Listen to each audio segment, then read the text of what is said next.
Sebelumnya kita siapkan dulu mental dan fisiknya ya. Ada satu kalimat ulama yang sering saya sampaikan dimanapun Allah izinkan saya untuk berbicara.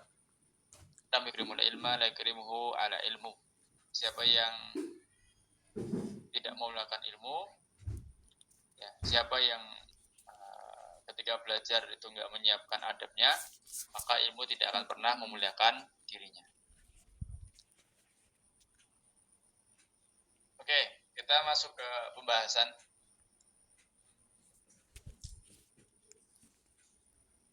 Sorry. Banyak banget dari kita itu yang pengen bahagia gitu ya. Pengen bahagia. Oh, sorry, sebelumnya boleh tulis di kolom chat gak? Ini rata-rata tuh coba tulis di kolom chat umur berapa rata-rata.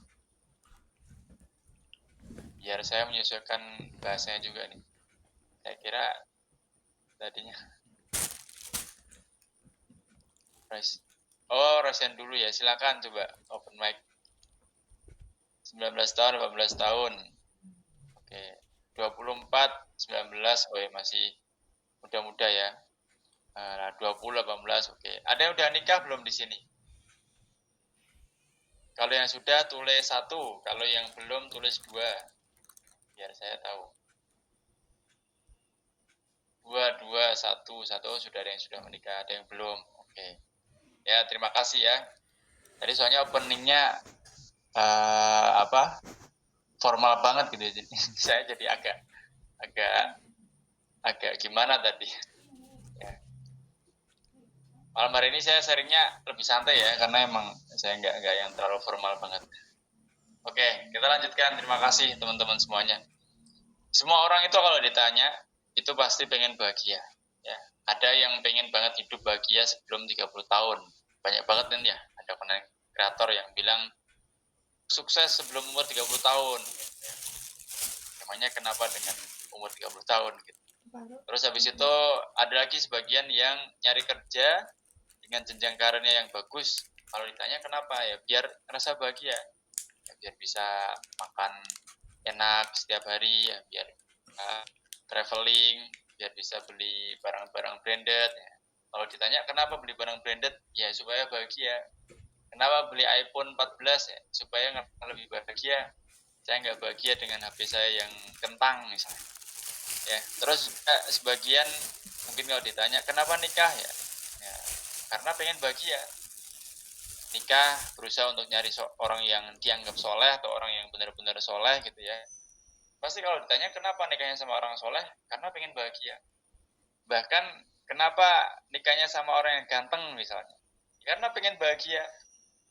Ya. Kemudian ada lagi yang lagi first jobber gitu ya, yang baru kerja. Pasti kalau nyari kerjaan adalah nyari yang sesuai passion, nyari yang sesuai kesukaan, ya, nyari yang sesuai apa yang dia bisa. Kalau ditanya kenapa kerja sesuai passion, pasti jawabnya juga pengen ngejalani hidup yang bahagia, biar nggak gampang stres, biar nggak terlalu banyak intervensi, gangguan dari atasan seterusnya. Kalau kerja sesuai passion kan lebih nyaman, ya. Atau banyak hal lainnya lah ya, yang bisa diusahakan gitu, yang teman-teman usahakan, dan di luar sana orang mengusahakan untuk hidup bahagia. Tapi sebenarnya ya itu keliru, karena setiap dari kita pasti punya masalah. Bagaimana di Quran surat Al-Anbiya ayat 35 juga masalahnya. Wana balukum bisyari wal khairi fitnah. Dan kami uji kalian dengan ujian berupa kebaikan dan juga keburukan. Ujian itu nggak cuma yang buruk ya. Ujian itu nggak cuma kehilangan seorang yang dicintai. Ya. Ujian itu bukan cuma jatuh dari motor misalnya. Ujian itu bukan cuma dipecat dari pekerjaan. Ujian itu bukan cuma nggak diterima di tempat kerja yang diinginkan, tuh nggak cuma itu. Ujian itu wana belukum bisyari wal khairi fitnah. Begitupun juga dengan kebaikan kita. Kita sehat itu ujian. Kita punya laptop ya itu ujian. Laptopnya buat apa? Ya, laptopnya apakah buat nonton drakor terus ya? Ya, subhanallah ya. Setiap hari 2 jam nonton drakor. Saya khawatirnya besok di hari kiamat dibuka catatannya itu drakor 1, drakor 2, drakor 3. Berat ya, berat. Berat kalau catatannya isinya drakor semua berat. Nah, jadi kesehatan pun itu ujian. Kesehatan pun itu ujian. Malam ini misalnya, malam ini ikut bisa sharing malam hari ini, itu pun juga ujian. Itu pun juga ujian apakah nanti habis ini ilmunya bisa diamalkan atau enggak. Terus habis itu kita memuliakan ilmu atau enggak. Kita adabnya baik atau enggak. Semua itu ujian. Jangan keliru untuk memaknai ujian bahwa ujian itu harus nangis, harus ya curhat sama temen 2 jam. Nah, itu baru namanya ujian, enggak. Kita tiap hari itu diuji. Alladzi khalaqal mauta wal hayata liyabluwakum ayyukum ahsanu amala. Kita setiap hari diuji. Kita sehat itu diuji, kakinya itu diuji kalau sehat, buat apa kakinya, matanya buat apa, telinganya buat apa, pendengarannya buat apa, terus duitnya yang di Oppo, Shopee, itu duitnya buat apa, itu semua adalah ujian, ya. Nah, menurut data book yang pernah saya baca tahun 2022, ini tahun 2022 ya. Jenis gangguan mental yang dialami remaja Indonesia usia 10-17 tahun itu paling banyak adalah gangguan cemas. Ya, makanya banyak banget buku-buku overthinking, ya. Banyak banget buku-buku yang membahas soal kecemasan itu ya karena memang mereka lihat datanya bahwa banyak sekali yang cemas. Ya, banyak sekali yang cemas. Di sini masih ada yang ngerasa cemas nggak? Kalau ada tulis 10. Kalau udah nggak cemas terus 5. Coba tulis di kolom chat. Jujur aja, jujur. Ya, jujur aja. 10 ada yang cemas, Masya Allah ya. Insya Allah minta doanya juga, saya lagi proses nulis buku kedua, itu membahas soal kecemasan. Insya Allah sih udah selesai 3 bab ya.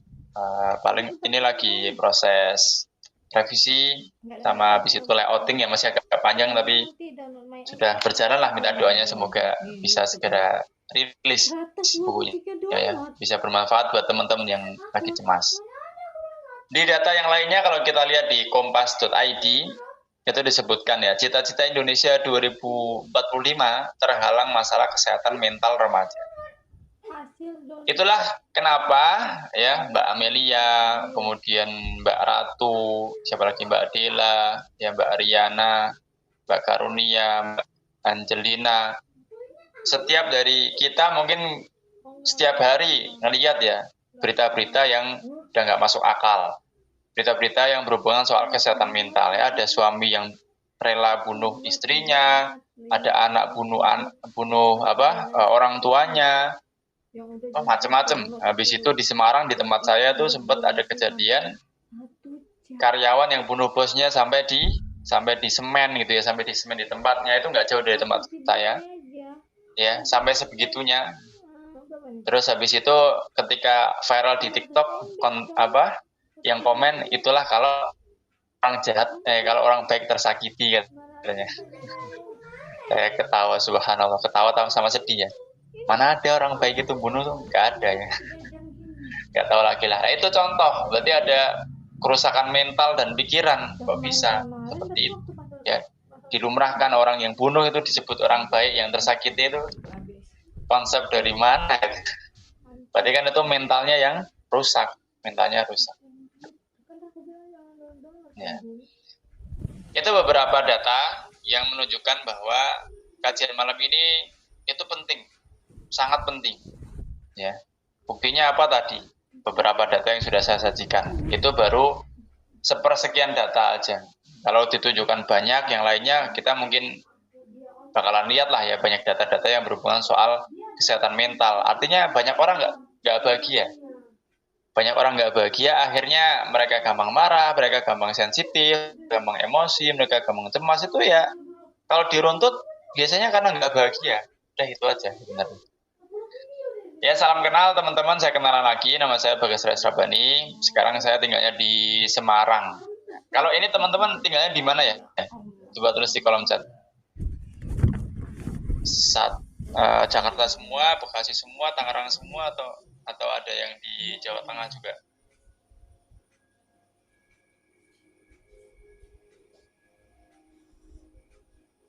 Medan. Oh, ada yang di Medan juga ya. Oh, berarti se-Indonesia lah ya, Masya Allah. Purwakarta tuh ngapak juga ya, kayaknya. Kalimantan Tengah, Garut, Jawa Barat. Oke, salam kenal semuanya ya. Terima kasih udah hadir, udah menyempatkan memberikan umurnya kepada saya. Waktu kan umur ya.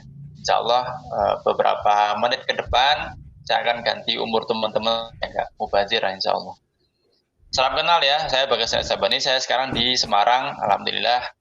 Seorang ayah baru dikaruniai anak satu. Semoga Allah kasih 2, 3, 4 ya. Kasihnya Allah lah ya. Saat ini saya fokus bahas soal Muslim Content Creator, membahas Islamic Self Development, membahas pengembangan diri dalam perspektif Islam. Kenapa Mas Bagas bahas itu? Karena banyak sekali yang saya lihat orang-orang itu saking sukanya baca buku pengembangan diri sampai nggak baca Quran.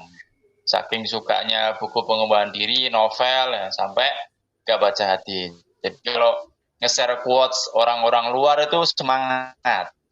Ya, quotes tentang Albert Einstein, quotes tentang siapa tuh semangat. Tapi kalau nge-share hadis, janganlah. Nah, itu. Ya, banyak sekali orang seperti itu. Ya, kalau di ngobrol ya sambil ngopi itu, kamu tahu nggak buku filosofi teras, kamu tahu nggak buku ini? Wah, semangat. Tapi kalau ngomongin ayat, nggak usah ngomongin ayat. Kita ngomongin buku aja. Ya, itu diantara kenapa saya terjun dalam dunia Islamic Self Development, karena banyak orang yang mulai tergeser akidahnya, pemikirannya karena baca-baca buku pengembangan diri sampai mereka takjub dengan orang yang bukan Islam dan meninggalkan keislamannya. Allah SWT. Saat ini saya juga alhamdulillah diamanai sebagai imam masjid ya, di dekat rumah saya juga. Dan saya lagi fokus menulis, tadi udah disebutkan ya ada 9 e-book pengembangan diri, ini lagi proses e-book yang ke-10, insya Allah minta doanya, semoga umur saya bisa diamalkan atau enggak. Terus habis itu kita memuliakan ilmu atau enggak, kita adabnya baik atau enggak, semua itu ujian. Jangan keliru untuk memaknai ujian bahwa ujian itu harus nangis, harus ya curhat sama temen 2 jam, nah, itu baru namanya ujian. Enggak. Kita tiap hari itu diuji. Alladzi khalaqal mauta wal hayata liyabluwakum ayyukum ahsanu amala. Kita setiap hari diuji. Kita sehat itu diuji, kakinya itu diuji kalau sehat, buat apa kakinya, matanya buat apa, telinganya buat apa, pendengarannya buat apa, terus duitnya yang di Oppo, Shopee, itu duitnya buat apa, itu semua adalah ujian. Ya. Nah, menurut data book yang pernah saya baca, tahun 2022, ini tahun 2022 ya. Jenis gangguan mental yang dialami remaja Indonesia usia 10-17 tahun itu paling banyak adalah gangguan cemas. Ya, makanya banyak banget buku-buku overthinking, ya. Banyak banget buku-buku yang membahas soal kecemasan itu ya karena memang mereka lihat datanya bahwa banyak sekali yang cemas. Ya, banyak sekali yang cemas. Di sini masih ada yang ngerasa cemas nggak? Kalau ada tulis 10. Kalau udah nggak cemas tulis 5. Coba tulis di kolom chat. Jujur aja, jujur. Ya, jujur aja.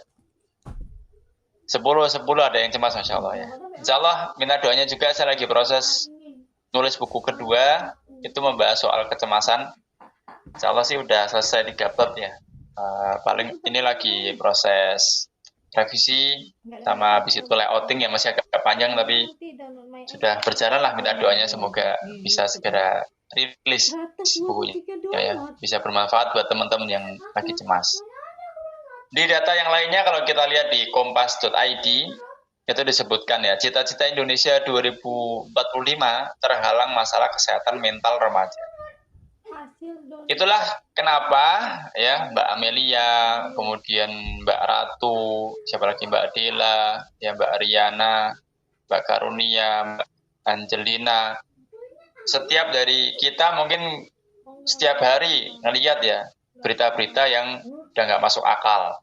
Berita-berita yang berhubungan soal kesehatan mental ya, ada suami yang rela bunuh istrinya, ada anak bunuh orang tuanya. Oh, macam-macam. Habis itu di Semarang di tempat saya tuh sempat ada kejadian karyawan yang bunuh bosnya sampai di semen gitu ya, sampai di semen di tempatnya itu nggak jauh dari tempat saya, ya sampai sebegitunya. Terus habis itu ketika viral di TikTok, yang komen itulah kalau orang jahat, kalau orang baik tersakiti katanya. Saya ketawa, subhanallah, ketawa sama sedih ya. Mana ada orang baik itu bunuh tuh, nggak ada ya. Nggak tahu lagi lah. Nah, itu contoh, berarti ada kerusakan mental dan pikiran, kok bisa seperti itu. Ya, dilumrahkan orang yang bunuh itu disebut orang baik, yang tersakiti itu konsep dari mana? Berarti kan itu mentalnya yang rusak, mentalnya rusak. Ya. Itu beberapa data yang menunjukkan bahwa kajian malam ini itu penting, sangat penting. Ya. Buktinya apa tadi? Beberapa data yang sudah saya sajikan. Itu baru sepersekian data aja. Kalau ditunjukkan banyak, yang lainnya kita mungkin bakalan lihat lah ya, banyak data-data yang berhubungan soal kesehatan mental. Artinya banyak orang nggak bahagia. Banyak orang nggak bahagia, akhirnya mereka gampang marah, mereka gampang sensitif, gampang emosi, mereka gampang cemas. Itu ya, kalau diruntut, biasanya karena nggak bahagia. Udah itu aja sebenarnya. Ya, salam kenal teman-teman, saya kenalan lagi, nama saya Bagas Resrabani. Sekarang saya tinggalnya di Semarang. Kalau ini teman-teman tinggalnya di mana ya? Coba tulis di kolom chat. Jakarta semua, Bekasi semua, Tangerang semua, atau ada yang di Jawa Tengah juga?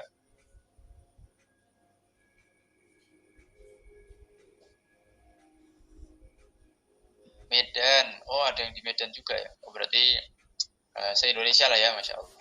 Purwakarta tuh ngapak juga ya kayaknya. Kalimantan Tengah, Garut, Jawa Barat.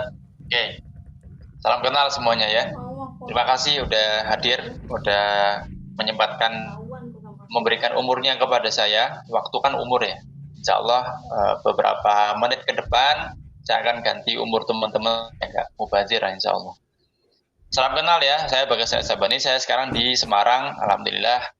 Seorang ayah baru dikaruniai anak satu. Semoga Allah kasih 2, 3, 4 ya.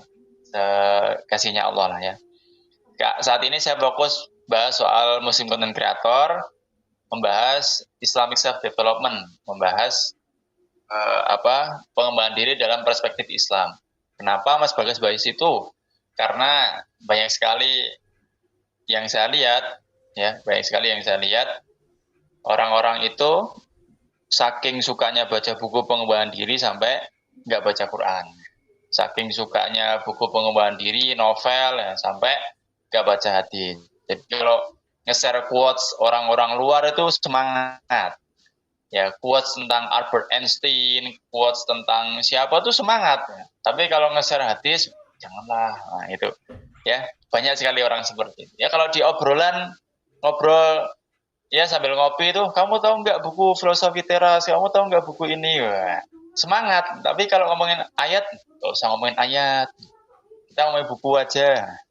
Ya, itu diantara kenapa saya terjun dalam dunia Islamic Self Development, karena banyak orang yang mulai tergeser akidahnya, pemikirannya karena baca-baca buku pengembangan diri sampai mereka takjub dengan orang yang bukan Islam dan meninggalkan keislamannya. Allah SWT. Saat ini saya juga alhamdulillah diamanai sebagai imam masjid ya, di dekat rumah saya juga.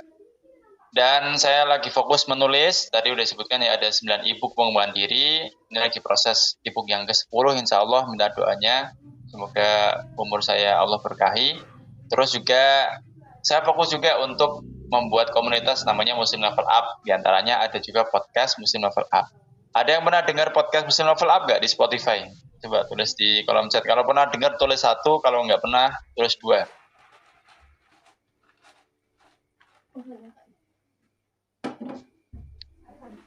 Dua belum ya? Oke. 2 oke. Habis ini cek ya di Spotify Muslim Level Up ya, sekalian kasih rating boleh. Ya, bisa buat temen sambil sarapan pagi, sambil jogging dan seterusnya. Semoga bermanfaat. Oke, kita masuk ke materi lagi ya. Ada 3 faktor untuk bahagia. Ada 3 faktor atau 3 elemen untuk bahagia. Yang pertama adalah faktor diniyah, agama, iman, ya, dan amal soleh itu termasuk diniyah. Yang kedua adalah faktor tabiat manusia. Kayak misalnya siapa nih? Eh, Mbak Amelia misalnya. Mbak Amelia kalau disemangatin temennya itu jadi bahagia. Nah, itu tabiat manusia. Ya, tabiat manusia tuh kayak gitu. Ada juga misalnya tabiat manusia itu kalau habis makan sesuatu yang disukai dia bahagia. Nah, itu namanya tabiat manusia. Yang ketiga adalah amaliyah. Melakukan sesuatu dulu baru bahagia. Ya, misalnya beres-beres rumah dulu baru bahagia misalnya. Dan jangan seseorang itu mengatakan bahwa ani fa'altu kaza kana kaza wa kaza. Jangan mengatakan seandainya aku melakukan demikian dan demikian. Akan tetapi katakanlah qadarullah wa ma syaa fa'ala. Ya, atas kehendak Allah semua itu terjadi. Karena mengatakan seandainya taftahu amal syaitan akan membuka pintu-pintu setan. Harusnya aku tadi gini ya, harusnya tadi gitu. Repot nanti ya, perbaiki saja hari demi hari. Yang keempat, untuk hidup bahagia adalah meyakini bahwasanya takdir Allah adalah pasti yang terbaik. Ya, sebagaimana Allah berfirman, kutiba alaikumul qital wa huwa kurhul lakum wa asa an takrahu syai'an wa huwa khairul lakum wa asa an tuhibbu syai'an wa huwa syarrul lakum wallahu ya'lamu wa antum la ta'lamun. Diwajibkan atas kalian untuk berperang meskipun kalian tuh bahwa kurhul lakum, meskipun kalian sebenarnya nggak mau. Ya, Masya Allah. Siapa yang mau perang coba? Mati, berdarah, harus ninggalin keluarga, nggak mau mereka. Ya, dulu sama para sahabat juga sama. Suruh perang tuh ya, ya sebenarnya manusiawi, tabiat. Pengennya ya sama keluarga aja, tapi gimana suruh perang? Tapi Allah sebutkan bisa jadi apa yang kamu benci, bahwa khairul lakum itu yang lebih baik. Bisa jadi apa yang kamu anggap baik itu justru yang lebih buruk. Ya, Allah lebih mengerti, sedangkan kita nggak tahu. Ya. Ya, tapi ini kaidahnya bisa dijalankan dalam kehidupan kita sehari-hari. Apa yang kita anggap baik bisa jadi itu buruk. Apa yang kita anggap buruk bisa jadi itu baik. Di antaranya apa Mas Bagas? Di antaranya ketika orang tua ngasih nasihat. Ya, biasanya anak-anak zaman sekarang itu kalau orang tua ngasih nasihat, oh, mama itu nggak tahu, apa itu jadul. Padahal bisa jadi nasihat orang tua itu lebih baik. Kita juga sendiri kan nggak ngerti juga apakah jalan kita itu yang lebih baik atau enggak kan belum tentu. Ya, belum 100%. Ya, nah, itu contoh. Yang kelima, supaya hidup lebih bahagia adalah perbaiki manajemen waktu. Ya, di antaranya rapikan jadwal harian, multitasking ya. Faiza faragta fansab wa ila rabbika farghab. Kalau kalian sudah selesai satu urusan ya, jangan multitasking, maka lanjut ke tugas berikutnya. Jangan jadi deadlineers ya. Hamin satu baru ngerjain SKS, sistem kebut semalam. Nah, itu sering cemas tuh, sering galau, sering nggak bahagia tuh orang-orang yang deadlineer ini. Iya nggak? Aku, ada yang merasa sering deadlineer nggak? Kalau deadlineer tulis satu, kalau enggak tulis dua coba. Ya orang-orang yang mengerjakannya itu mepet, nunda-nunda, itu saya yakin itu nggak bahagia. Ya stres, ya. Bahkan disebutkan di sebuah riset, orang-orang yang sering menunda itu kualitas hidupnya rendah. Kenapa? Pertama, dia mengerjakan tugas yang penting jadi, bukan baik. Nilai 5 nggak apa-apa, yang penting tugasnya selesai. Itu orang-orang yang suka menunda. Makanya di riset disebutkan orang yang suka menunda itu kualitas hidupnya rendah. Ya, banyak nilai-nilai yang jelek, ya, karena nggak ada waktu buat menelaah, nggak ada waktu buat revisi, nggak ada waktu buat ngecek ulang, nggak ada. Yang penting tugasnya selesai, 50 nggak apa-apa. Ya, ya akhirnya ketika dapat nilai jelek, stres, nggak bahagia.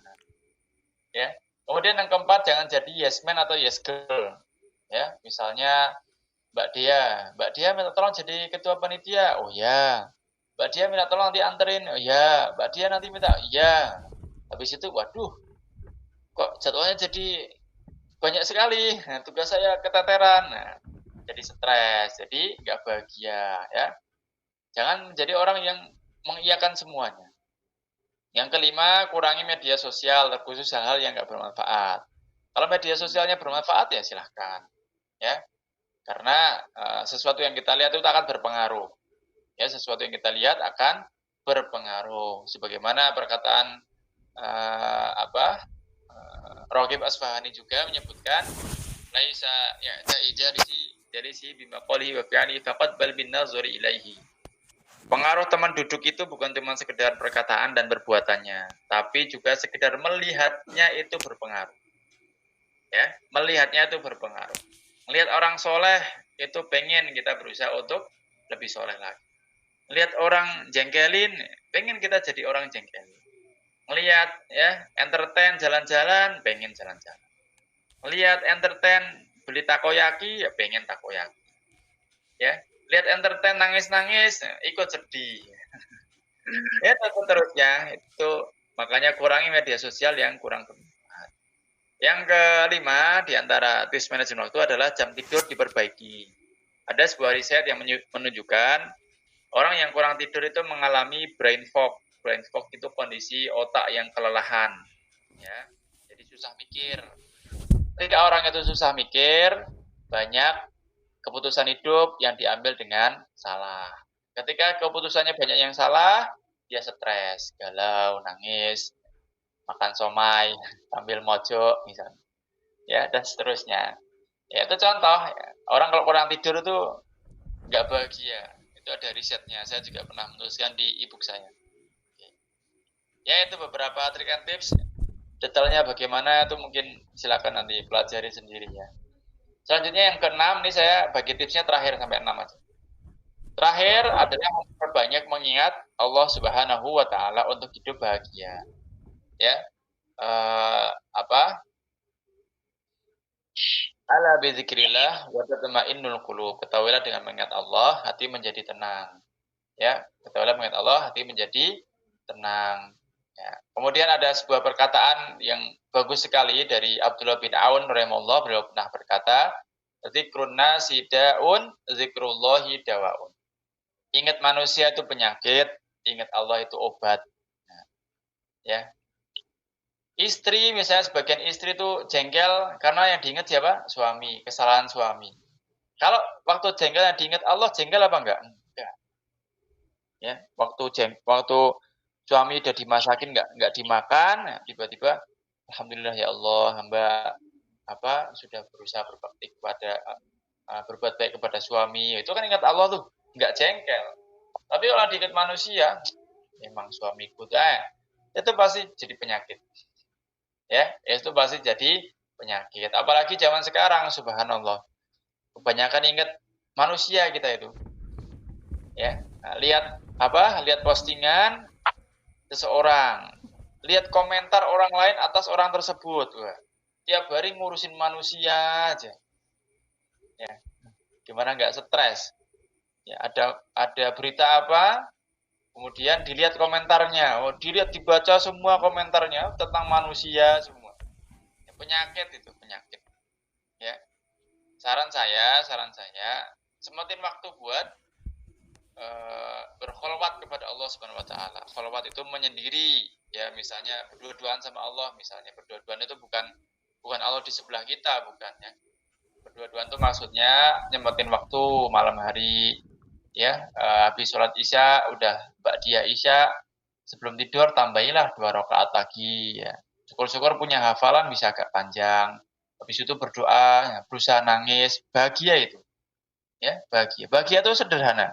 Bahagia itu sederhana ya. Sholat sunnah 2 rakaat